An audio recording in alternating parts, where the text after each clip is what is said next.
Eu já quero chamar o nosso entrevistado agora desse segundo bloco, o Sidney Tavares Júnior, ele que é diretor-geral de controle externo do TCE. Seja muito bem-vindo ao TVC News, Sidney. Bom dia, Daí, eu que agradeço pela oportunidade. O Tribunal de Santa Catarina, o Tribunal de Contas, está sempre à disposição de vocês aí para trazer a melhor informação para toda a tua região. Sidney, vamos falar um pouquinho então sobre, né, o trabalho que o TSE realiza e principalmente agora sobre esse tema tão importante que foi essa falta de investimento que o TCE identificou aí de 2022, de 2020, né, até 2023, a falta de investimento relacionado à defesa civil. Perfeito. Na verdade, é bem importante a gente falar que o tribunal tem se dedicado ao tema até muito antes, né, do que infelizmente aconteceu no Rio Grande do Sul, especialmente porque Santa Catarina também é um estado muito afetado pelas condições climáticas extremas, né, e o Tribunal de Contas sempre entende que o investimento em prevenção é muito melhor que a mitigação, ainda que às vezes essa mitigação também acabe acontecendo, né, tem que aplicar recursos depois que acontece. Nós temos aqui no tribunal uma relatoria temática no meio ambiente, do conselheiro José Ney Ascar, né, que tem se dedicado ao tema sobre defesa civil, sobre questões de áreas de risco e especialmente também sobre os valores investidos ano a ano na defesa civil, né, especialmente, como eu falei, em relação à questão preventiva, que a gente sempre acha que tem que ser o foco principal de qualquer governo. E acompanhar essa utilização dessas verbas é importantíssimo, né, Sidney? Porque aí o próprio TCE pode identificar no que pode ser usado. No caso, nesse caso em específico, foram mais de 200 milhões que não foram utilizados, é isso mesmo? Exatamente, né? O tribunal chegou a 265 milhões, né, de reais aí desde 2020, né, não utilizados. Ainda que saibamos que tem um valor que é aplicado, uma reserva que é feita para se aplicar após um evento extremo, né, que ele pode acontecer, o tribunal tem se dedicado também especialmente para aqueles valores que necessitam ser aplicados em prevenção, né? Até vou te dar um exemplo positivo que o tribunal vê com bons olhos nesse momento, o desassoreamento que o governo do estado está começando a fazer na região do Vale do Itajaí, né, nos rios, né? Então, isso é uma prevenção, isso é algo que é positivo. É sobre esse aspecto, sobre esse olhar que o tribunal tem se dedicado e cobrado, né, do governo do estado, uma melhoria, né, na aplicação dos recursos relacionados especialmente à prevenção, né? A prevenção que hoje a gente sempre sabe que vai acabar melhorando a vida do cidadão, evitando um problema maior, e eu não preciso dizer que claramente envolve também vidas, e aí o preço é inestimável, né?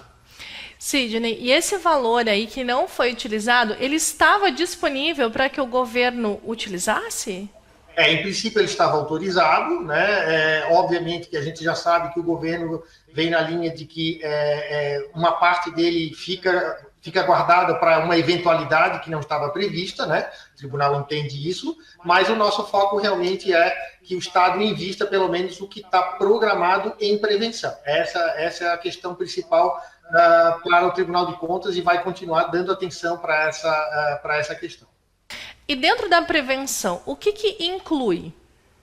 Bom, inclui, como eu acabei de falar, né? Inclui toda essa região a questão do desassoreamento de rios, né? Pode incluir trabalhos realizados, por exemplo, em encostas, né? Evitar que as áreas de risco sejam mapeadas, investimentos nessas regiões, isso tudo é prevenção. Evitar com que as pessoas sejam atingidas, né? Antes de que o fenômeno acabe ocorrendo. E também, né, o Tribunal de Contas, além de fiscalizar, né, identificou o que aconteceu, mas também fez recomendações para o governo do estado, né, Sidney? Isso, o tribunal também, além de identificar a questão, e é uma forma que o tribunal tem atuado de identificar e fazer com que as políticas acabem acontecendo, ajudando nessa política pública, né?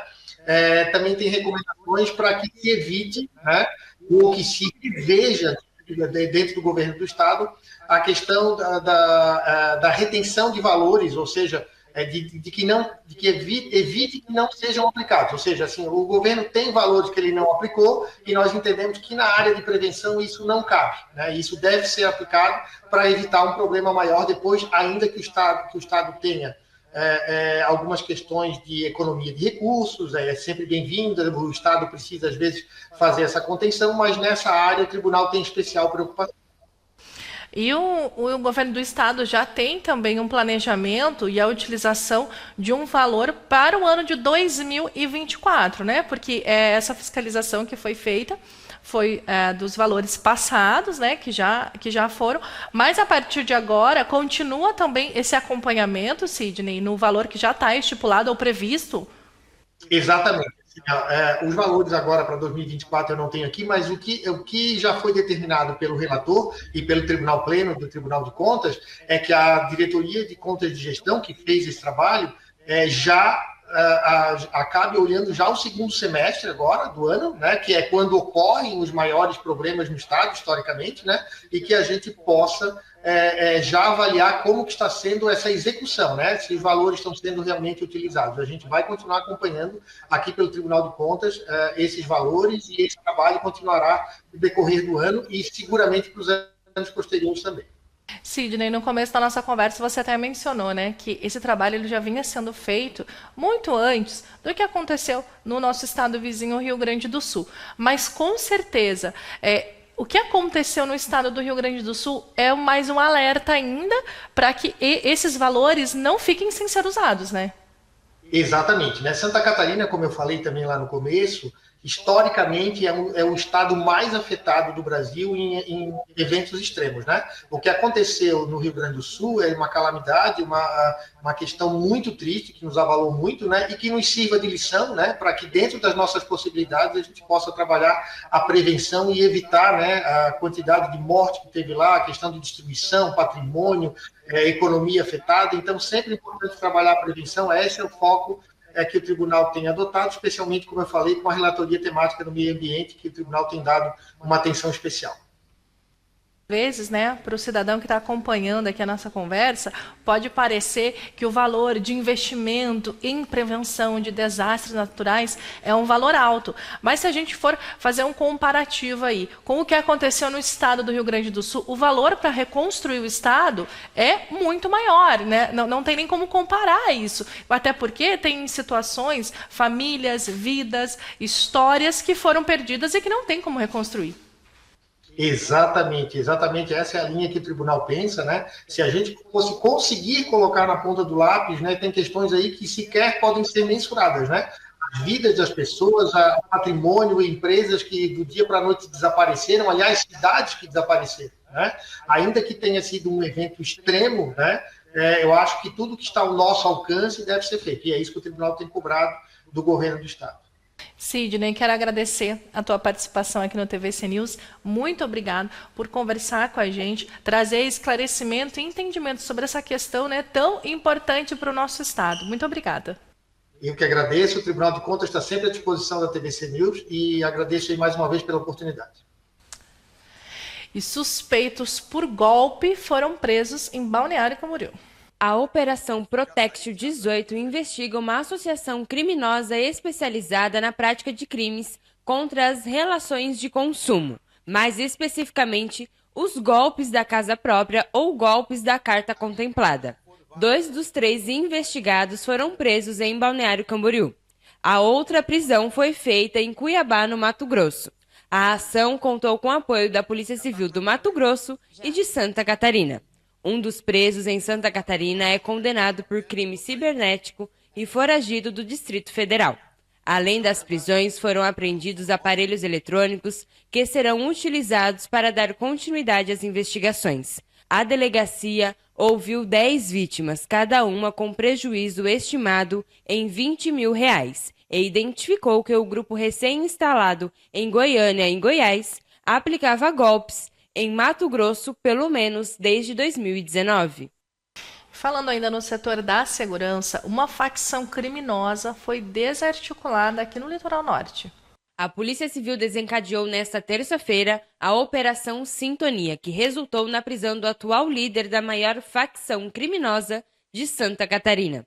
Cerca de 120 policiais auxiliaram nos trabalhos que contaram com a ajuda do Serviço Aeropolicial de Fronteira. Foram cumpridos 17 mandatos de prisão preventiva e 34 de busca e apreensão, além de 2 pessoas presas em flagrante por posse de droga.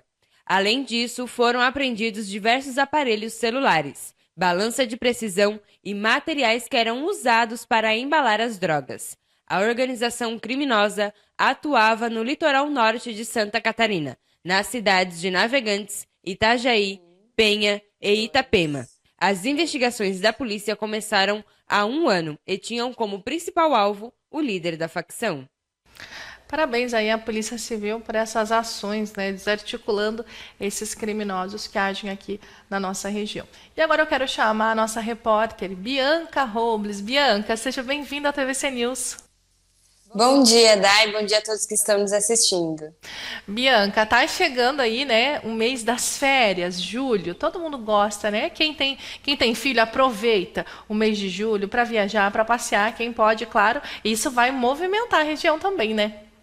Exatamente, Dai. O mês de julho também, né, ele é esperado aí pelas férias, pelas viagens programadas e que todo mundo aproveita aí as férias das crianças para estar também descansando um pouco, né, viajando um pouco. E, inclusive, né, a gente consegue ter essa dimensão dessas viagens que são feitas através de alguns números, né, que são disponibilizados ali pelo aeroporto de Navegantes, que já está esperando 224 mil turistas devem passar ali somente no mês de julho nessas viagens aí, né? Já estão programadas mais de 1.555 operações entre decolagens e pousos que devem ser feitas ali no aeroporto de Navegantes. Isso mostra pra gente o quanto de turista acaba preferindo ainda, mesmo, né? A gente percebe que no verão os turistas têm preferência para vir aqui, curtir a praia, curtir o verão, né, nessa estação aqui. Mas também agora no inverno a gente percebe também esse grande movimento aqui na nossa região, né? No nosso litoral aqui. As pessoas preferem também estar vindo e curtindo aqui a praia, então deve ter aí um grande movimento neste mês de julho aqui de turista na região.